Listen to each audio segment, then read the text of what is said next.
آج ہمارے ہاں جو اذان کے ساتھ ہی افطاری کی جاتی ہے، اس میں آپ دیکھیں کہ کیا رات ہوتی ہے، لوگوں کے روزے خراب کرتے ہیں۔ الحمد للہ رب العالمین والصلاة والسلام علی سید الانبیاء والمرسلین وآلہ الطیبین الطاہرین ومن والاه۔ بسم اللہ الرحمن الرحیم۔ السلام علیکم ورحمۃ اللہ وبرکاتہ۔ افطاری کا وقت کون سا ہے؟ کیا مغرب کا وقت افطاری کا ہے یا رات کا وقت ہے؟ ہمارے ہاں اس مسئلے میں شیعہ سنی اختلاف پایا جاتا ہے۔ ہمارے اہل سنت جو کہ پاکستان میں اور اس خطے کے اندر موجود ہیں، سورج کے غروب ہونے کے ساتھ ہی افطاری کرتے ہیں، اور ہمارے ملک میں جس طرح کے رواج ہے کہ جیسے ہی مغرب کی اذان مؤذن دیتا ہے تو سب کے ہاتھ جو ہے وہ کھجور کی طرف، شربت کی طرف اور سموسوں اور چاٹ کی طرف بڑھ جاتے ہیں۔ تو کیا افطاری کا وقت یہ مغرب کی اذان کا وقت ہے کہ جیسے ہی مؤذن نے مغرب کی اذان دی افطاری کر لینا چاہیے، یا اس کا وقت قرآن مجید نے رات کا وقت بیان کیا ہے؟ کون سا وقت ہے؟ اہل سنت کے ہاں سورج کے غروب ہوتے ہی رات شروع ہو جاتی ہے، اس لیے جیسے ہی مغرب کا وقت داخل ہوتا ہے تو یہ کہا گیا ہے کہ آپ روزہ افطار کر لیں۔ جبکہ شیعہ کے ہاں ہم دیکھتے ہیں کہ مغرب کی اذان کے بعد تقریباً 10 منٹ کے وقفے کے بعد ان کے ہاں اذان ہوتی ہے، اور اس طرح وہ لوگ افطاری کرتے ہیں۔ اب یہاں پہ یہ دونوں موقف جو ہیں یہ آپ کے سامنے ہیں، اس میں سے کون سا صحیح ہے؟ قرآن مجید نے کیا کہا ہے؟ کیا مغرب کے وقت کا قرآن میں ذکر ہے کہ اس وقت میں افطاری کرنی چاہیے، رمضان کے روزوں کو اس وقت میں کھولنا چاہیے، یا رات کا وقت بیان کیا گیا ہے؟ میں اس پہ گفتگو کرنے سے پہلے ہمیشہ کی طرح آپ کے سامنے قرآن مجید فرقان حمید سے ایک آیت پڑھوں گا کہ جب بھی کوئی اختلافی بات ہوتی ہے تو میرا یہ طریقہ ہے کہ میں اس آیت کو اپنے سامنے رکھتا ہوں۔ سورت نمبر 47 سورت محمد کے اندر آیت نمبر 24 ہے، 24۔ اعوذ باللہ من الشیطان الرجیم، بسم اللہ الرحمن الرحیم۔ افلا يتدبرون القرآن ام على قلوب اقفالها؟ کیا ہوا کہ یہ لوگ قرآن میں غور نہیں کرتے یا ان کے دلوں پر تالے لگے ہوئے ہیں؟ اس آیت کو اگر ہم اپنے سامنے رکھیں تو ہمیں یہ حکم ہے کہ ہم اپنے ہر مسئلے کو قرآن مجید سے استدلال کریں اور قرآن مجید سے اسے سمجھنے کی کوشش کریں۔ اب اس آیت کے بعد ہم آتے ہیں اس طرف کہ قرآن مجید کا افطاری کے حوالے سے کیا حکم ہے۔ سورت بقرہ سورت نمبر 2 آیت نمبر 187 187 ہے۔ فرمایا احل لکم لیلۃ الصیام الرفث الی نسائکم ہن لباس لکم وانتم لباس لہن۔ فرمایا تمہارے لیے روزوں کی راتوں میں اپنے بیویوں کے پاس جانا حلال کر دیا گیا، وہ تمہارے لباس ہیں اور تم ان کا لباس ہو۔ علم اللہ انکم کنتم تختانون انفسکم فتاب علیکم وعفا عنکم۔ اللہ یہ بات جانتا ہے کہ تم اپنے حق میں خیانت کرتے تھے، تم اپنے حق میں خیانت کرتے تھے، سو اس نے تمہارے حال پر رحم کیا اور تمہیں معاف کر دیا۔ فالآن باشروہن وابتغوا ما كتب اللہ لکم وکلوا واشربوا حتى يتبین لکم الخیط الابیض من الخیط الاسود من الفجر ثم اتموا الصیام الى اللیل ولا تباشروہن وانتم عاکفون فی المساجد۔ اس آیت کے اندر اللہ سبحانہ وتعالی نے سحری کا وقت اور افطاری کا وقت دونوں بیان کر دیے۔ فرمایا کہ جو سحری کا وقت ہے وہ کون سا وقت ہے؟ کھاتے پیتے رہا کرو یہاں تک کہ تم پر صبح کا سفید ڈورا رات کے سیاہ ڈورے سے الگ ہو کر نمایاں ہو جائے، پھر روزہ رات تک پورا کرو، اور عورتوں سے اس دوران شب باشی نہ کیا کرو جب تم مسجد میں اعتکاف میں بیٹھے ہو۔ اس آیت کے اندر دو چیزیں قابل غور ہیں۔ اس آیت میں اللہ سبحانہ وتعالی نے فرمایا رمضان کے اندر جو راتیں ہوتی ہیں روزوں میں، اس میں تمہارے لیے یہ بات جائز ہے کہ تم اپنی بیویوں کے پاس جا سکتے ہو۔ احل لکم لیلۃ الصیام الرفث۔ دوسری بات اس کے اندر سحری کا وقت بتا دیا، اس کا منتہا بتا دیا کہ وہ کس وقت اس کا اختتام ہوتا ہے۔ تو فجر کی جب روشنی، جب سفیدی وہ کالے وہ سیاہی سے الگ ہو جائے، بالکل ظاہر ہو جائے، تو یہ وقت ہے سحری کا انتہا۔ پھر فرمایا ثم اتموا الصیام الی اللیل، پھر اپنے روزوں کو رات تک پورا کرو، رات تک پورا کرو۔ اب یہ دیکھیں اس آیت کے اندر جو ہمارا جو استدلال ہے، جس پہ ہم آج گفتگو کریں گے، وہ ہے ثم اتم الصیام الی اللیل، رات تک اپنا روزہ پورا کرو۔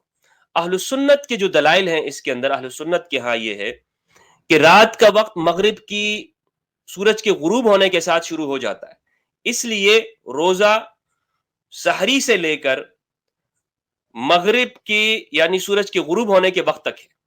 جیسے ہی سورج غروب ہوا آپ روزہ افطار کریں۔ اور اس سلسلے میں جو روایات ہیں، جو دلائل ہیں، وہ پیش کیے جاتے ہیں۔ صحیح بخاری کی حدیث نمبر 1954 ہے اور مسلم کی 2558۔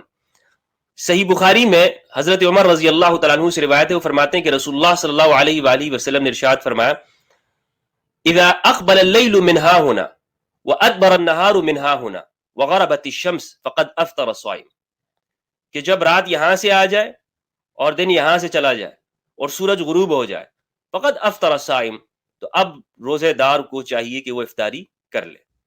یہ ایک روایت ہے، اس سے یہ معلوم ہوا کہ جیسے ہی سورج غروب ہوگا آپ نے افطاری کر لینی ہے۔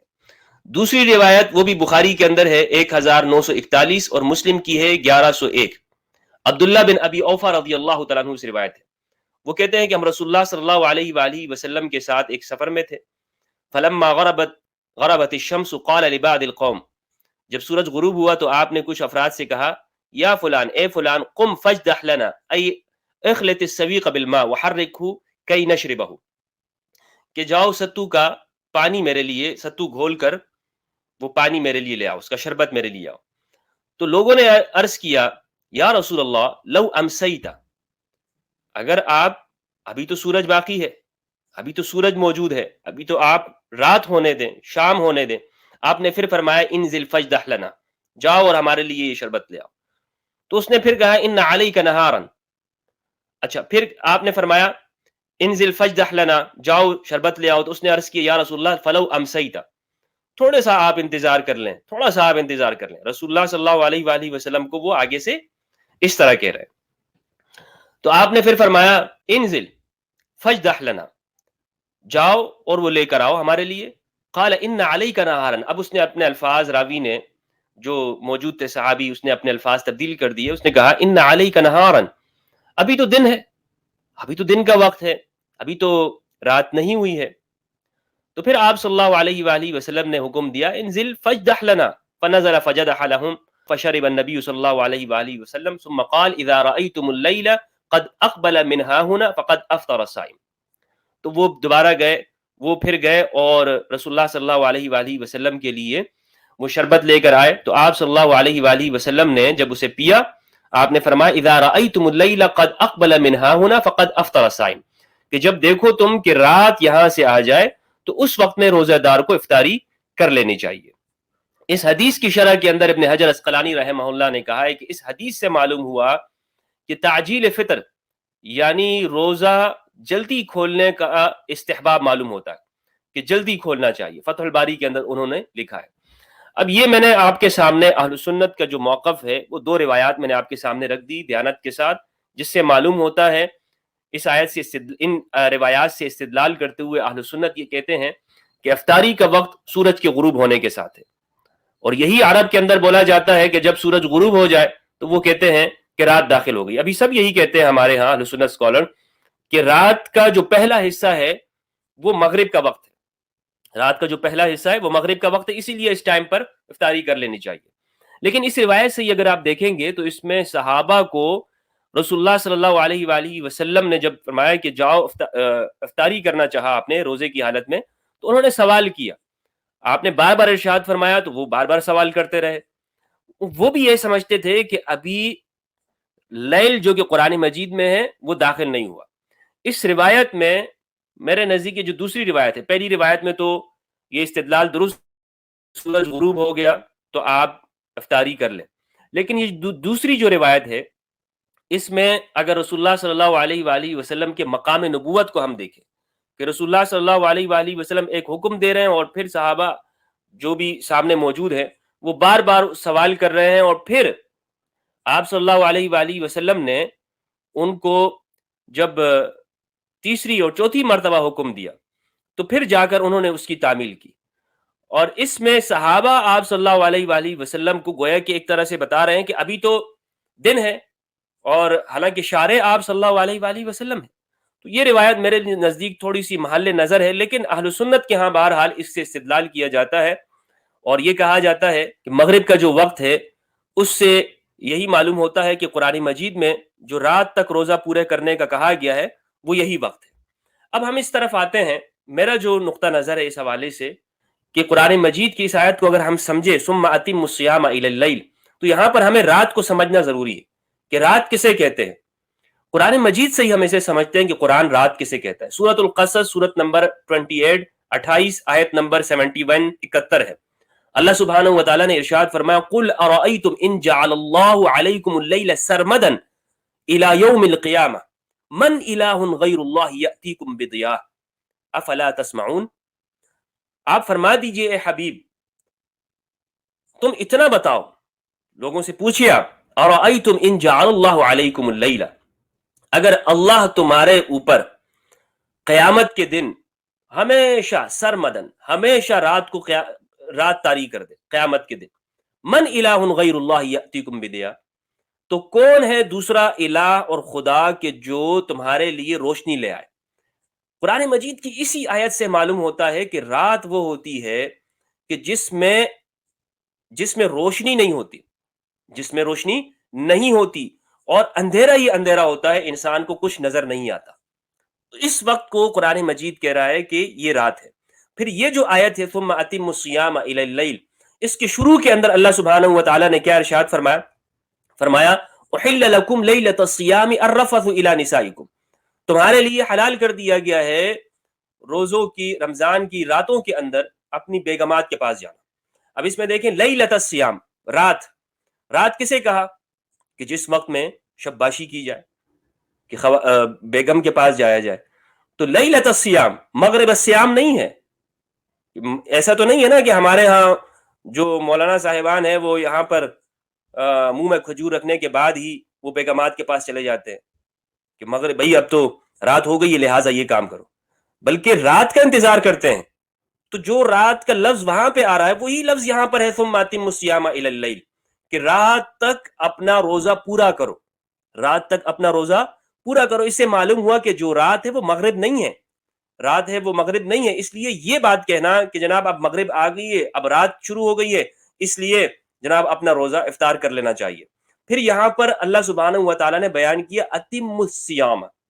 اتم ایک لفظ ہوتا ہے اتمام اور ایک ہے اکمال. اکمال سے اوپر درجہ ہے اتمام کا. اکمال کہتے ہیں مکمل کر لینا کہ جی یہ چیز مکمل ہو گئی، جسے قرآن مجید میں ہے الیوم اکملت لکم دینکم. جبکہ اتمام ہے اس سے اگلا درجہ ہے پورا کر دینا، اتمام کمپلیٹ کر دینا. واتممت علیکم نعمتی ورضیت لکم الاسلام دینا، اور میں نے تمہارے لیے پورا کر دیا، تم پر پوری کر دی اپنی نعمت کو. تو اتمام اور اکمال میں یہ فرق ہوتا ہے. یہ نہیں کہ جناب اب دن مکمل ہو گیا ہے، مغرب شروع ہو گئی ہے لہٰذا اب اپنا روزہ پورا کر لے، نہیں، اس کو مکمل کرنا ہے رات تک. اتم الصیام الی اللیل، روزے کو پورا کرنا ہے، مکمل نہیں، پورا کرنا ہے رات تک. اور یہ قرآن مجید کے اندر میں نے آپ کے سامنے آیت پیش کر دی. اور اسی طرح دوسری آیت ہے، آیت نمبر 37 ہے قرآن مجید کی سورت نمبر 36 سورہ یاسین کی آیت نمبر 37. فرمایا وآیۃ لہم اللیل، اور ان کے لیے نشانی ہے رات، نسلخ منہ النہار فاذا هم مظلمون، ہم اس سے کھینچتے ہیں دن کو تو پھر وہ اندھیرے میں ہو جاتے ہیں. تو معلوم ہوا کہ رات وہ ہوتی ہے کہ جس میں دن کا نام و نشان بھی نہیں ہوتا. اللہ سبحانہ و تعالیٰ اس سے سلخ کر لیتے ہیں، کھینچ لیتے ہیں اور اندھیرے میں ڈال دیتے ہیں. تو جب اندھیرا ہوگا تو تب رات ہوگی، جب اندھیرا ہوگا تب رات ہوگی. یہ نہیں کہ سب ہر چیز نظر آتی ہے تو ہم یہ کہیں کہ جناب اب رات آ گئی ہے. قرآن مجید کی آیت سے معلوم ہو رہا ہے کہ رات وہ ہے کہ جس وقت کے اندر ظلامت ہو، اندھیرا ہو. مظلمون سورہ یاسین کے اندر ہے، اندھیرے میں ہو. آج ہمارے ہاں جو اذان کے ساتھ ہی افطاری کی جاتی ہے، اس میں آپ دیکھیں کہ کیا رات ہوتی ہے؟ کہیں رات نہیں ہوتی، ہر چیز واضح طور پر دکھ رہی ہوتی ہے. رات کے یعنی ابھی ارد گرد وہ سرخی باقی ہوتی ہے، اطراف کے اندر وہ سرخی، اور جو گاؤں دیہات میں رہتے ہیں کھلے علاقوں کے اندر وہ اس چیز کا نظارہ کر سکتے ہیں. اور اگر آپ یا کسی اونچے مقام کے اوپر ہیں تو آپ وہاں چڑھیں اور آپ دیکھیں کہ اس وقت میں سورج جب غروب ہوتا ہے، جو آج کل جس پہ ہمارے یہاں افطاری کی جاتی ہے، سورج غروب بھی ہو جائے لیکن ارد گرد ساری روشنی ہوتی ہے، طرفی نہار ابھی باقی ہے، اور یہ جو روشنی ہے جب تک یہ غائب نہ ہو جائے رات شروع نہیں ہوتی. قرآن مجید کی آیت سے معلوم ہو رہا ہے کہ جب رات اس وقت کو کہا گیا ہے کہ جب اندھیرا ہوگا، ہر چیز روشن ہے، دکھ رہی ہے، اور ہمارے ہاں یہ کہتے ہیں کہ جناب اس ٹائم پہ افطاری کر لیں. اب اس صورت کے اندر جو آج تو اس پہ امت مسلمہ کا ایک بڑا طبقہ اس پر عمل کر رہا ہے، صحیح عمل کیا ہے؟ صحیح عمل یہ ہے کہ ہمارے ہاں جو یہ اذانیں دی جاتی ہیں، اس میں آپ دیکھیں کہ جو کچھ اہل حدیث حضرات وہ رمضان میں اس کو اور جلدی کر دیتے ہیں، اور جلدی کہ اس آیت کے اوپر عمل ہو جائے، لوگوں کے روزے خراب کرتے ہیں. اور لوگ بس یہ اذان سنی جناب، اذان ہوئی اور فوراً کھجور منہ میں اور پانی. تو یہ طریقہ صحیح نہیں ہے. انتظار کریں کہ رات داخل ہو جائے. اپنے آپ سے ہمیں شریعت سے آگے نہیں بڑھنا چاہیے. قرآن مجید میں جب رات کا لفظ ہے تو رات کو ہی کرنا چاہیے، رات کو ہی پھر افطاری جو ہے ہونی چاہیے. اس طرح شروع میں فرمایا احل لکم لیلۃ الصیام الرفث، کہ روزوں کی راتوں میں ہم نے آپ کے لیے رفث، بیگمات کے پاس جانے کو حلال قرار دے دیا ہے. وہاں پہ تو کوئی یہ نہیں کہتا کہ جی منہ میں کھجور رکھی اور جو ہے وہ بیگم کے پاس چلے گئے. وہاں پہ رات کا معنی کیا ہے؟ ہر ایک یہ سمجھ رہا ہے کہ رات سے مراد وہ رات ہے، لیکن یہاں اتم الصیام الی اللیل کے اندر آ کے وہ کہتے ہیں نہیں، رات سے مراد یہاں پہ مغرب ہے، مغرب کی سورج غروب ہوا اور بس یہاں پہ جو ہے اب وہ افطاری کر لی. تو درست یہ ہے شیعہ سنی اس اختلاف کے اندر کہ بہتر طریقہ یہ ہے کہ ہم انتظار کریں، جب یہ سرخی ارد گرد میں یہ غائب ہو جائے تب ہی ہمیں افطار کرنی چاہیے، اور یہی درست طریقہ ہے. اور جس میں ہمارے یہ بھائی شیعہ اس پر عمل کرتے ہیں، یہ قرآن مجید کی آیت کے اوپر عمل کرتے ہیں، اور ہم یہ جناب وہ صرف اس کے اندر آ کے کہ اس پہ تو شیعہ وہ تو مسلمانوں سے الگ افطار کر رہے ہوتے ہیں. ہمارے یہاں یہ کانسیپٹ بن گیا ہے شیعوں کی اذان الگ ہے، ان کی افطاری الگ ہے، ان کی سحری الگ ہے. ارے بھائیو، اگر کوئی قرآن پہ عمل کر رہا ہے تو آپ سے الگ تو نہ ہوا، آپ ان سے الگ ہو گئے، قرآن سے الگ ہو گئے. آپ کو قرآن مجید سمجھنا چاہیے تھا، لیکن آپ نے اپنی انا کا مسئلہ بنا لیا کہ نہیں اب وہ کرتے ہیں تو ہم نے تو قرآن پہ عمل نہیں کرنا، ہم کیسے قرآن پہ عمل کریں؟ تو درست بات یہ ہے کہ انتظار کرنا چاہیے، اور اتنا انتظار میں کچھ نہیں ہوتا. آپ نے 8 گھنٹے انتظار کیا ہے، 7 گھنٹے انتظار کیا ہے، تو اب 10 منٹ 12 منٹ اور انتظار کر لے اور ایک ساتھ روزہ کھولے. امت کے اندر ایک اتفاق بھی ہوگا اور قرآن مجید کی طرف بھی ہم قریب میں آئیں گے. اور رمضان تو قرآن مجید کا مہینہ ہے. اس میں غور کیجئے کہ جو آیات میں نے آپ کے سامنے پڑھی ہیں کہ رات کسے کہا گیا ہے، تو شام کا وقت ہوتا ہے مغرب. شام ہمارے ہاں عرف کے اندر شام کا وقت اس کو شمار کیا جاتا ہے. کوئی نہیں کہتا اگر آپ کسی کو وقت دیں گے کہ یار رات کو میرے پاس آ جانا، تو لازمی بات ہے اس سے 7-8 بجے کے بعد کا ٹائم مراد ہوتا ہے، ہرگز 6 بجے کا یا 7 بجے کا یا یہ جو ہے وہ 6:30 بجے کا ٹائم یہ مراد نہیں ہوتا. تو جو رات ہے وہ رات ہے، اور جو شام ہے وہ اس کو شام اللہ سبحانہ و تعالیٰ نے کہا ہے. پھر آپ یہ دیکھ لیں کہ قرآن مجید کے اندر مغرب کا لفظ استعمال ہے، غروب کا لفظ استعمال ہے، غروب شمس کا لفظ اللہ نے استعمال کیا ہے، لیکن دوسرے مقامات کے اوپر استعمال ہے. لیکن یہ جو جگہ ہے یہاں پر آ کر اللہ سبحانہ و تعالیٰ نے اللیل کا لفظ استعمال کیا. تو اس لفظ کے استعمال کرنے کی اللہ سبحانہ و تعالیٰ نے کیوں اس کو استعمال کیا؟ اسی لیے استعمال کیا نا کہ یہ رات مراد ہے، یہاں پہ مغرب مراد نہیں ہے. اگر مغرب مراد ہوتی تو اللہ سبحانہ و تعالیٰ عربی زبان کے اندر بھی مغرب استعمال ہوا ہے، خود قرآن مجید کے اندر بھی یہ لفظ استعمال ہوا ہے، تو یہاں پر یہ لفظ استعمال ہوتا. یہ کہا جاتا کہ تم ثم اتم الصیام الی المغرب، یہ نہ کہتا اللہ سبحانہ و تعالیٰ کہ ثم اتم الصیام الی اللیل. اللہ سبحانہ و تعالیٰ نے اسے الی اللیل کہا ہے تو اس سے مراد یہ ہے کہ یہ رات کا وقت ہی ہے، مغرب کا وقت نہیں ہے. اقول قولی هذا واستغفر الله لي ولكم ولسائر المسلمين والمسلمات. سبحانك اللهم وبحمدك اشهد ان لا اله الا انت استغفرك واتوب اليك. السلام علیکم ورحمۃ اللہ وبرکاتہ. اللہ سبحانہ و تعالی ہمیں قرآن مجید اور اہل البیت علیہ السلام کی معرفت عطا فرمائے. والسلام علیکم ورحمۃ اللہ وبرکاتہ.